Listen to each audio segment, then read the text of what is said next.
Hello, Pod Smashers of the internet, and welcome to another weekly episode of 80-bit newscast. Da da da da da da da da da. for the week of October 5th, 2020. I was going to say 2020, and then Tooth came out, and I don't know what happened, but we are here to give 2020. we are here to give you guys this week's rundown of the news, things that have happened in the gaming industry, and stuff that we care about. So, without further right. ado, what are we going to Yeah. talk about tonight? Oh man, there's a whole list. So we are going to. I'm just gonna give you the basic headlines. We're going to be talking about the announced October games for PlayStation Plus. We will be talking about the early hands-on of the PS5. Some of the things that some of the people in the gaming industry have gotten hands-on with the consoles to give us some early impressions. There was a new Smash character announced, so we'll talk about who and what that was, for those who may have missed that announcement. The Need for Speed Hot Pursuit Remaster has been announced. There was some news coming out of CD Projekt Red in relation to, what do you call it? The game that we're all excited about, Cyberpunk. And in addition to that, there was another headline about Cyberpunk that we'll talk about. And then WB Interactive and their Harry Potter game that's coming out, they responded to some of the ongoing discussion regarding J.K. Rowling. And the new Ghost of Tsushima update was dropped. And what is this fun quick X button ubiquitous? You got to refresh that because that's gone. That's not. Oh, It's God, all out of okay, order. great. It's like I'm you've glad already. that I You're mixed good. it up. Cool. Yep. All right, cool, awesome. So those are the headlines. That's what we're going to be talking tonight. If you are not familiar with what this is, if you are just joining us for the first time, we are Penguin and Termite. You can see our names underneath the screen. And we, in addition to doing this show where we go over the news, we do a weekly video game podcast where we talk about overall topics in the gaming industry and the gaming culture. And we sometimes we talk about topics that aren't directly related to gaming, but then we smash them together with gaming. We make it all come back to games.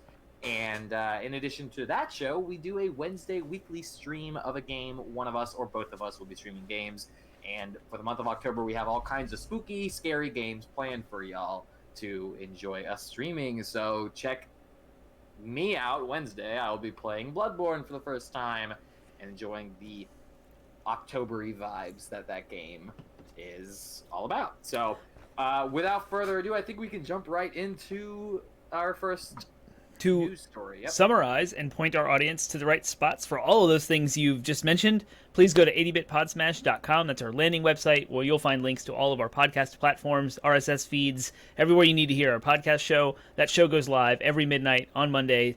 And then we also have right here, twitch.tv/80bitpodsmash. If you are watching on YouTube, we do upload all of these videos to YouTube video on demand. And so if you are watching late, that's great. Go back to our twitch.tv channel, 80bitpodsmash, subscribe to us there, and you'll be notified next time we're live on both Wednesdays and Monday evenings at 8 o'clock. That's right. And one little bit of housekeeping. Please feel free to discuss amongst yourselves in the chat. But we will not be responding to things directly until the end. Before we cover our last story, we'll give you a heads up, and then you can ask questions either related to the news that we did cover, or related to news that we may have missed, or corrections, or any additional feedback you want to give. That is your time to interact with us, that we will be directly interacting. So thinking about your questions as you go, be ready to type them up. We'll give you a heads up before we are going to do that. So sound good? I think All we right, covered everything. let's go. Let's jump right in. So, PlayStation Plus games for October have been announced, and they are Need for Speed Payback and Vampire. Need for Speed Payback is an EA title. Vampire is developed by Life is Strange's developer Don't Nod Entertainment. And if you haven't heard or played Vampire, I've heard really good things about it. It's set in 1918. It's a third-person action RPG with deep narrative choices. Play a doctor turned vampire, ghosting through a London gripped by violence and fear. Use your supernatural abilities as well as man-made tools and weapons to fight or flee the forces of evil and vampire hunters. Save the city's populace or feed on them to become stronger, but giving into your bloodlust can have grave consequences. So I'm actually very, very interested in Vampire, and what a great choice for October. Yeah. Mm-hmm. Did we talk about Vampire during our last year Halloween? We did our very first Monster Smash episode, and it was on vampires. Did we talk about vampires and vampire games? Did we talk about this game in that? I'm not episode? sure. I don't remember. Okay. Our audience can keep us straight. Go back and check it out. Yeah. If we whether we did or didn't, this is another vampire game. So obviously it's a vampire. So. And interestingly enough, Need for Speed Payback is the second to newest Need for Speed game that is now offered for free. It's an almost annual franchise, and it comes in the same month that they announced a new Need for Speed remaster, which we'll get to later. But I thought that was interesting, and I wonder if that's a strategy. I'm sure it is. Things don't just happen for no reason. To segue right into that if you want to rearrange things a little bit. So, what do you guys think of the PlayStation Plus October offerings? Do you think it's good value? Do you think it's good choices? Are you excited? Disappointed? Let us know in chat. We'll talk about it at the end. Yeah, well, I was just saying we should segue right into Need for Speed then. So we should, actually. That's a great idea. We'll reorder this a little bit. So right on the heels of that, the beloved Need for Speed Hot Pursuit is getting remastered. I'm going to read a little blurb from The Verge, written by Jay Peters. Give them the click. A remaster of Criterion's hit Need for Speed Hot Pursuit is on the way, and it's coming soon. You'll be able to play Need for Speed Hot Pursuit Remastered on PC, PlayStation 4, and Xbox One on November 6th. 1 month and 1 day from today, and it's coming on Nintendo Switch on November 13th. The original Cops vs. Racers driving game came out in 2010, so the most obvious thing that you'll notice is the visual upgrade that takes advantage of current-day hardware, and the game will support cross-platform multiplayer, meaning you can play with your friends no matter what system they're on. So I guess they have enhanced visuals, 1080 at... It used to be game runs at 1080p at 30 frames per second, while PS4 Pro, Xbox One X can pick between 60 FPS performance and 4K at 30, and there you have it. So that's pretty much it. Like crossplay and increased visuals. That's pretty cool. This is the Need for Speed Hot Pursuit. I don't know if you guys remember this on the Xbox 360 and the PS3. It's like 2010. So I haven't really played it. I have it on my shelf here, but it was one of Criterion's Need for Speed games. Good stuff. If you're excited about Need for Speed. I'm not, but I'm happy for those who are. So cool. Cool. The next thing was, like we had mentioned on the top, some of the bigger names and bigger journalists in the gaming industry have already gotten their hands on the PlayStation 5 for some early demos and have passed on some previously unknown information and things that people. It's kind of smaller things that people care about, not things where they have to dedicate an entire stream show for it, but things that people have been wanting to know. Anyways, so yeah, Termite, take it away. Sure. 4Gamer has published photos of PS5 standing both vertically and horizontally, demonstrating how the stand works in either position, and it's a big boy. It's a real big boy. Thick boy. Both of them are thick boys this year. I don't think either of them can claim to be keeping it slim this year.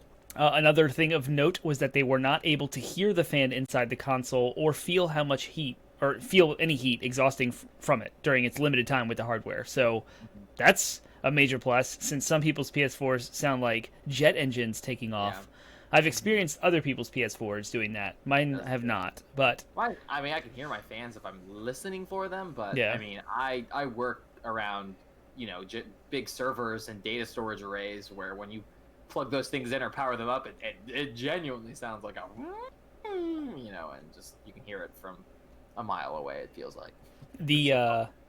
Yeah, I mean, like, I can't hear mine at all either, but I have, like, a newer version of the PS4 Pro, the Red Dead Redemption 2 bundle, and the Spider-Man bundle. You can see the box for the Spider-Man one behind me. Those two were a different revision, like a hardware revision for the PS4 Pro that don't run like jet engines. They're actually, like, more efficient or something, so they minor tweak on the inside. Some of the more... notable things that came out were how the DualSense controller's light bar looks. If you remember, I kind of want to share the screen, but I don't want to mess up the entire stream for that, because I'm not set up to share my screen quickly. Noted for next time. But if you go look at the articles that have circulated around this issue, there's a couple of things to highlight about the DualSense controller. The light bar, it runs along the sides of the touchpad facing you. And so you will not see the light bar on the back end like we do with the DualShock 4, that reflects off your TV. It's kind of too much light in a dark room and taking up space. So that's kind of cool. But if you look down at the controller while you're playing the games, you can see it. And I don't know how it's going to work with VR functionality. I imagine they've done something to continue that backwards compatibility. But also, under the light bar, or I'm sorry, under the touchpad, right in the middle, right above the PlayStation button, are a series of 4 LEDs that will indicate which player you are, 1, 2, 3, and Nice. 4. So that's Very kind of cool. good. Yeah. Mhm. So not a whole lot of big stuff coming. We still want to see the UI. That's not been shown off yet, and we want to know how the solid state performs. Just like the Xbox Series X, like Microsoft is owning the news cycles right now with Yeah. their consoles are being sent out to a lot of different gaming journalists out there and what do you call it, influencers, and they're all firing it up. They have embargoed list of things they're allowed to talk about, and they're going on and on about quick resume and switching between all of the different games at one time and how backwards compatibility works and performance gains and all these things. But we're sitting here on the PlayStation side just waiting. Yeah, there was a whole list of things I saw people were complaining that they hadn't really talked about yet, and among them, which I thought was interesting, that I wouldn't have necessarily thought of, but is actually important in hindsight, is they haven't really specified what apps will be available on it. Like other entertainment apps, non-gaming entertainment apps will be available on launch. So one can presume that Netflix, Hulu, Disney Plus, and Amazon Prime, and all those will eventually have apps on there. But what will be available at launch, I think, is really important. And we learned this with Nintendo, because Nintendo, when the Switch dropped, I don't know if they have anything now, but they definitely didn't have anything. Yeah, I know they have YouTube now, but that was really late, and I don't even Yeah. know if you have Netflix or anything else. Just YouTube, as far as I know. Uh-huh. But yeah, it's easy to assume that because the PlayStation 4 had all those things and we have backwards compatibility, that all those apps would just work on PS5. But they never really Maybe clarified. not. Yeah, they never really clarified. know. Yep. Yep. They got to design things for new hardware. So. Yeah. Cool. The last bit of news that came out of that whole thing was that PlayStation has made a change that all regions will now use X as the confirm button, where in Japan they had previously used the O button to confirm, and that's across the UI of the PlayStation itself. And it did trickle into some games. So if you remember, like I always remember famously with Metal Gear Solid and some off Final Fantasy games where I would have the X and the O mixed up, and it would throw me for a loop. And that's because that's how it is in Japan. Like that's the default. The O means okay, and the X is no. But the X is positioned on the bottom, where Americans, because of Nintendo and Microsoft, well, actually because of Microsoft, we're used to pressing the bottom of the four. We're used to pressing bottom to say okay, and so they've made the switch on the software for Americans. Now the norm is the North American audience, and Taking over. Good Yeah, old and- American exceptionalism and imperialism. I love it. I don't know about all that because there's UK as well, but yeah, it's like interestingly enough, that's causing an uproar, of course, because it's the internet and gaming culture about that. But it's kind of cool to just like, oh yeah, there's a whole like swath of people that play games in a different way than we do Yep. with the same hardware and controller. So Crazy. take that with what you want. Yep. Moving on. All right, so big announcement for 80-bit Pod Smash, because again, part of the inspiration of our name is Smash, and we are huge fans of Smash Bros. In fact, when for the year that I guess 2018, when Smash Bros. Ultimate was in the hype cycle before it came out, it was pretty much all we talked about: what characters would be announced, what characters we wanted announced, and all that stuff. So anytime a new Smash character is announced, we are stoked about it, we are excited about it, and we get hyped about it. And it's been a long time. It's been few and far between, so it's been a long time since we gotten one. Min Min was released back in like June. Yep. And was announced like, maybe a month before that. I don't even remember specifically. But so we finally have the second DLC character in DLC Pack 2, Fighter Pass 2, and it is, drumroll please, Minecraft Steve. Lame. Not the most exciting, at least from our perspective, although I still think it is an excellent move for Nintendo. I saw one of the moderators on the Smash Bros. Subreddit. He posted he linked off to a comment that he made a year ago and said that Nintendo would be dumb not to include Minecraft. You know what I mean? So even though we're not big fans, it's like it's the best-selling game of all time. Sakurai has mentioned that he loves Minecraft. Nintendo, executives at Nintendo have said that they were dumb for not coming up with the idea themselves, and they wish they had. So Nintendo, it seems like not only Sakurai, who is the lead developer, but also Nintendo in general, are big fans of Minecraft. And even though it's not our generation's game, it's Generation Z's game, and quite frankly, if it gets Minecraft players stoked to play some Smash, then I'm happy for them, and I'm happy that they and the character will be fun to play. I have not played a Smash none of the DLC characters are unfun to play for me. Mm-hmm. Even the ones I don't like Byleth. Right. Like she's fun to play. He or she is fun to play. Like it's they don't design. Sakurai does not design bad Smash characters, and Minecraft Steve looks like he's going to be an excellent troll character. You can build blocks and trap people inside of houses and stuff, and so that will be I think that'll be a fun mechanic to goof around with. So he comes in 4 variations. There's Minecraft Steve, Minecraft Alex, Minecraft Zombie, and Minecraft Elderman. I don't remember exactly what the dark version of him was called, but so there's 4 in the same way that Bowser Jr. has Roy and Iggy and all that stuff. It changes the name, it'll change the name, so you don't have to necessarily be Steve if you don't want to. Yeah. So, any additional thoughts on the? No, you pretty much summed it up. That's fantastic. We're not excited about this, but this is a good move for Nintendo and great for the Smash community. Great for Minecraft players. If you're into this, go get it.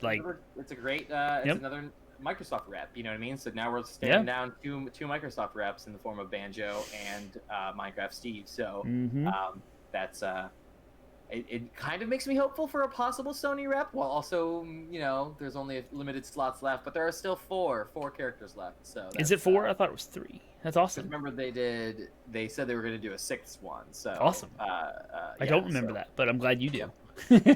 So 4 left. Four slots left. It could be a Sony rep. I'm still personally hoping for Doom Guy because I want that historicity, but I think that id Software confirmed that.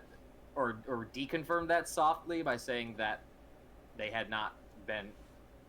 It's they said it before the final Fighters Pass was announced, so but they said that they had not yet been approached by it. But that could be some obfuscation. But I still think the chances are slim. Right, and they already came out. Sakurai said, all the characters were picked and chosen and done before Fighter Pass 2 was even announced. It's tempting to be oh, Crash Bandicoot is going to be announced because they're making the announcement the same week that It's About Time came out, but when you break down that logic and realize Crash 4 hadn't even been announced when they decided to do, when they already had decided on these characters, so there's no possible way they could have coincided that. Exactly. So yeah, anytime that logic is used with Smash character announcements, at least for the next 4 characters, it's going to have to be taken with a grain of salt of probably not. Probably. It becomes more and more of a far-fetched idea as time goes on. They may have been able to coordinate it with the first few, but as time goes on, it's getting less likely. Your wish for Doom Guy would have been made more clear if, after the news of Microsoft buying ZeniMax Studio or ZeniMax Entertainment, whatever they're called, and getting Bethesda IP, which covers id Software. So that would have been a shoe-in. Oh, Doom Guy, done, because we already have 2 Microsoft reps. Right. But all that is conjecture because... Well, but again, I doubt that deal was even in place exactly. at the time. The Smash characters for Fighter Pass 1 and 2 have been decided, or Fighter Pass 2 at least have been decided a long time ago. So, yep. In the grand scheme of news, so. Oh, you know what I forgot to talk about tonight? Speaking of Nintendo, was the mini Pokemon Direct about Frozen Tundra. Oh yeah, you had teased everybody about that. I did, so now I have to talk about it. Let's bring that up real quick. Yep, do it. So Frozen Tundra was shown off, and it is coming out in. This is not the. So wait, you're telling me that Pokemon, which is basically Kid Monster Hunter, it's doing an Iceborne. Oh, it's called the Crown Tundra. My bad. Oh, okay. Iceborne. Right. A Royal Iceborne expansion for Pokemon Monster Hunter. How about that? It comes out October 22nd, a few weeks later, offering players a chance to grab a bundle with both expansions on November 6th. I am reading a blurb from Game Informer written by Leanna Rupert. They revealed some upcoming Dynamax adventures, Galarian Start Tournament mode, and quite a few returning favorites, with some of our favorite Pocket monsters making a comeback. The biggest thing about this was every legendary Pokemon in the entire Pokemon universe is now being added to Sword and Shield. So that's awesome, because they're kind of going back on that whole debacle that happened when Sword and Shield were first announced, and there was a limited Pokedex, and not everything was coming forward, and everyone was mad. So they're kind of with each of these expansions, the Isle of Armor and the Crown Tundra, they're adding more of the past Pokemon back in. So that's pretty cool. There's a whole Dynamax Adventure mode where you can tag team with other trainers, kind of like co-op raiding, like kind of dungeon crawling type stuff, which looks really interesting. And then there's the Galarian Star Tournament, where you can team up with other like-minded trainers in an effort to see the game in a different light. Apparently, you like team up with gym leaders from all of Sword and Shield. So if you play Sword and you play Shield, you kind of get a different path, and you almost fight different trainers for the. Just there's only like four trainers that are rotated in and out of each game.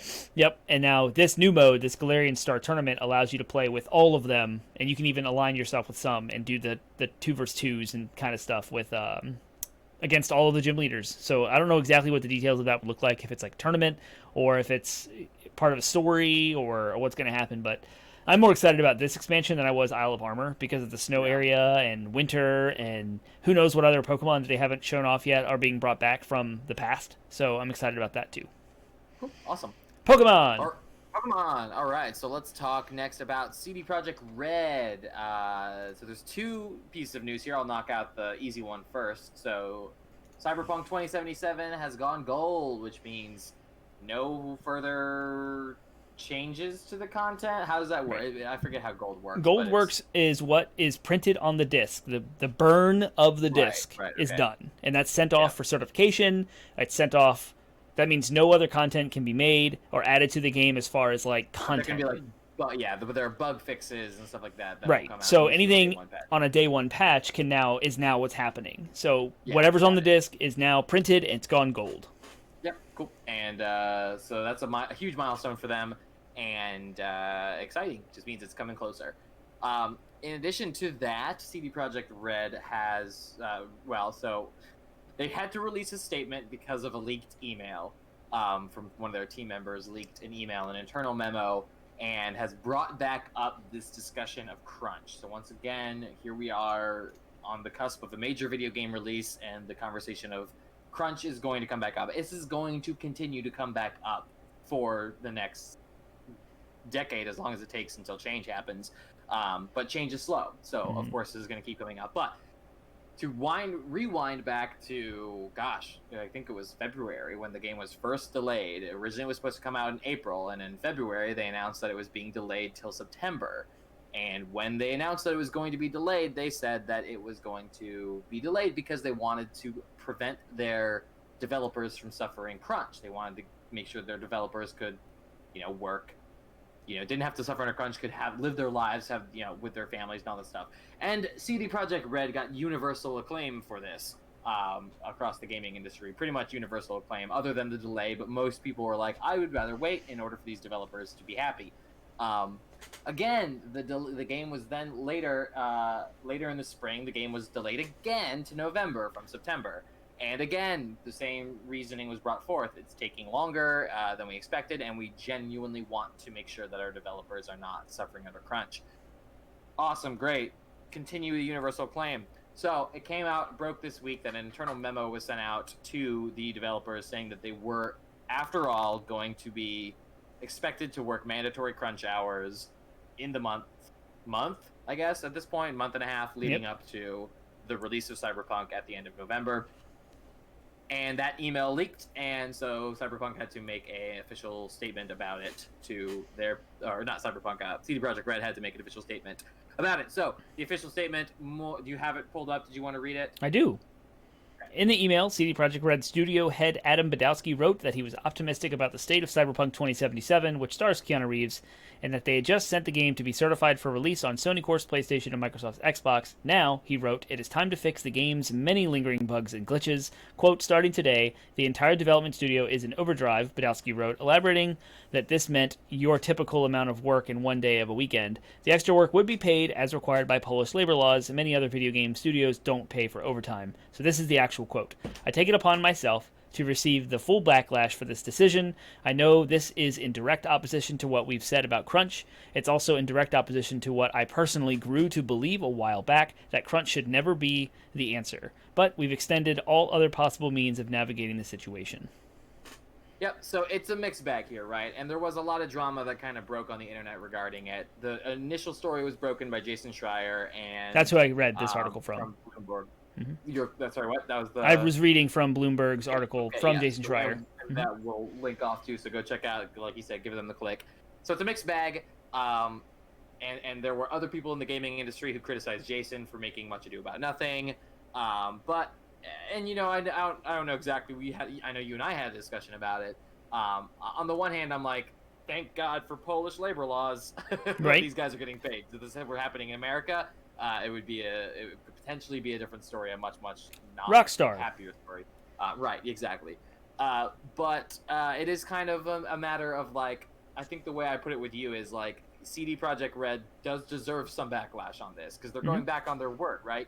And not only are they going back on their word, but they were happy to accept the universal acclaim and praise back in February when they originally announced the delay. They were happy to accept the further praise and acclaim when they delayed the game again to say they were avoiding crunch.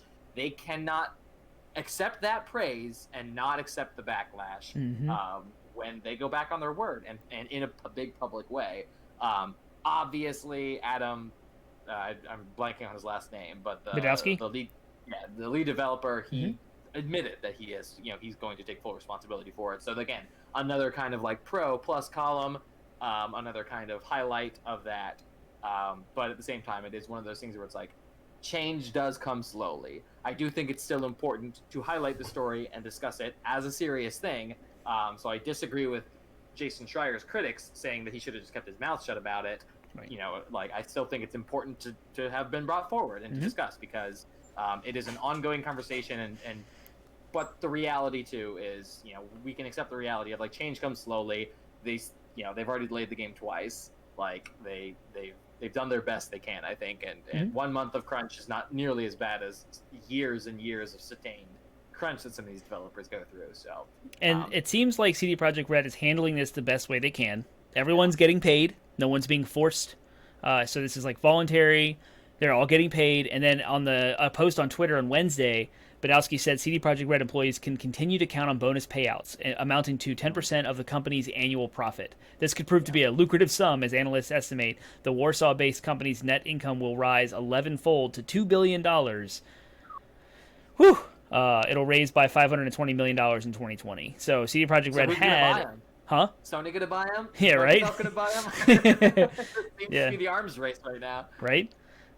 CD Projekt Red had 1,079 employees at the end of June. So they're being transparent. They're owning up to it. I mean, the leader, the studio head himself said, I take it upon myself to receive the full backlash. So, like, none of this was shady.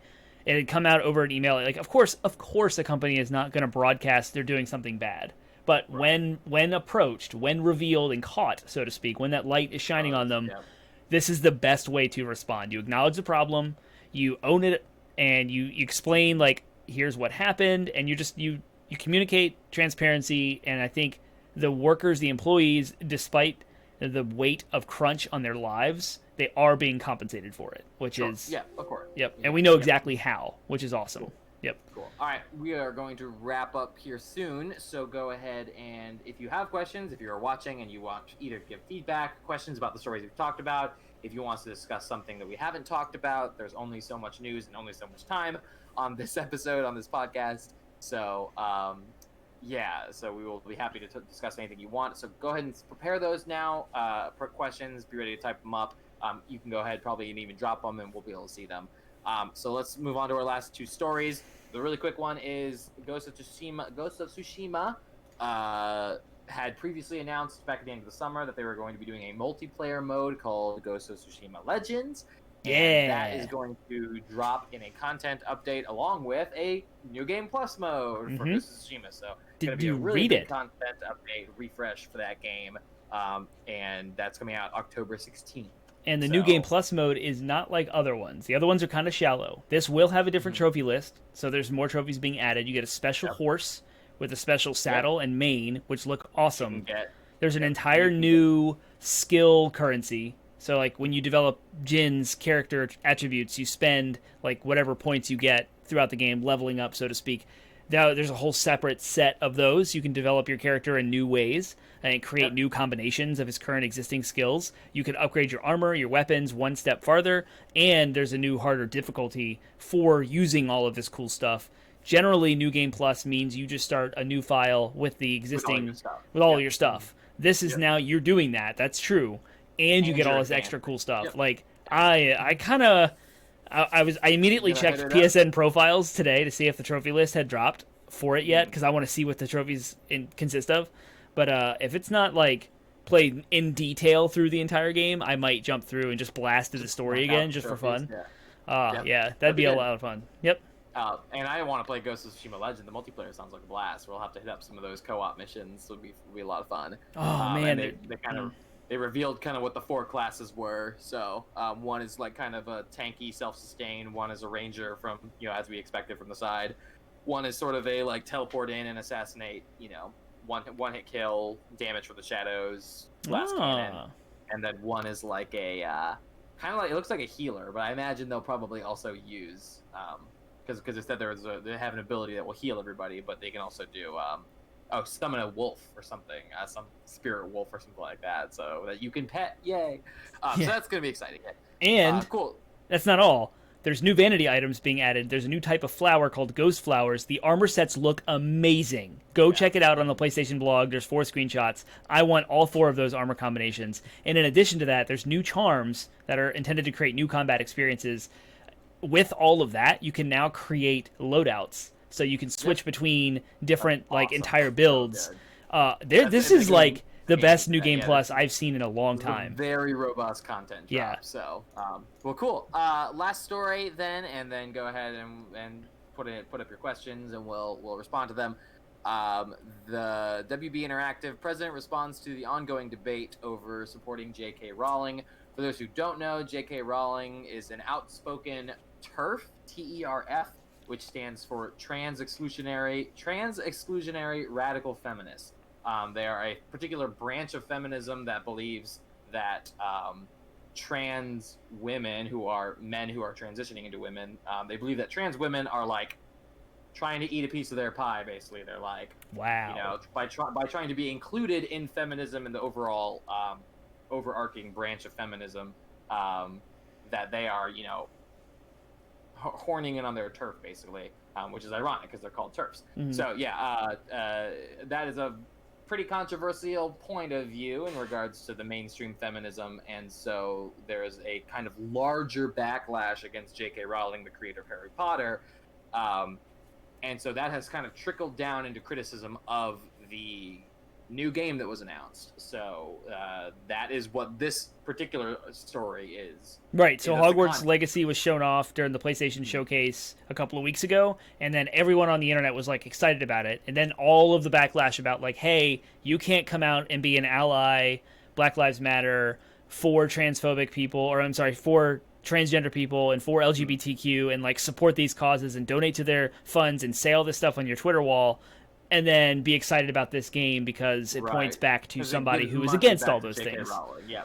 And so that's the controversial context to what is coming out with this story. So WB Interactive itself, the president of WB Interactive, responded to that. And I wanted to read some of the comments from David Haddad. Okay. He said, I might not agree with her stance on a range of topics, but I can agree that she has the right to hold her opinions.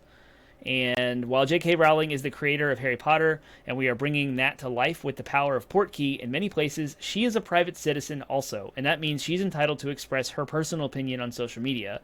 I may not agree with her, but I might not agree, and I might not agree with her stance on a range of topics, but I can agree that she has the right to hold her opinion. So basically, they're saying she's separate, she's not directly involved with Hogwarts Legacy at all, and her opinions and things that she has put forth on social media are not related to the views held by WB Interactive or the people that are making this game. Right. It's a licensing deal for IP, and that's it. Yep, exactly. So she's getting paid. So if that is unacceptable for you, then by all means, continue with your own personal convictions, your own personal boycotts. And you know what? Like, there's nothing stopping you from trying to convince others to do the same. So continue on. obviously, but acknowledge that there are still, logical, reasonable reasons why someone might still want to play the game and buy it.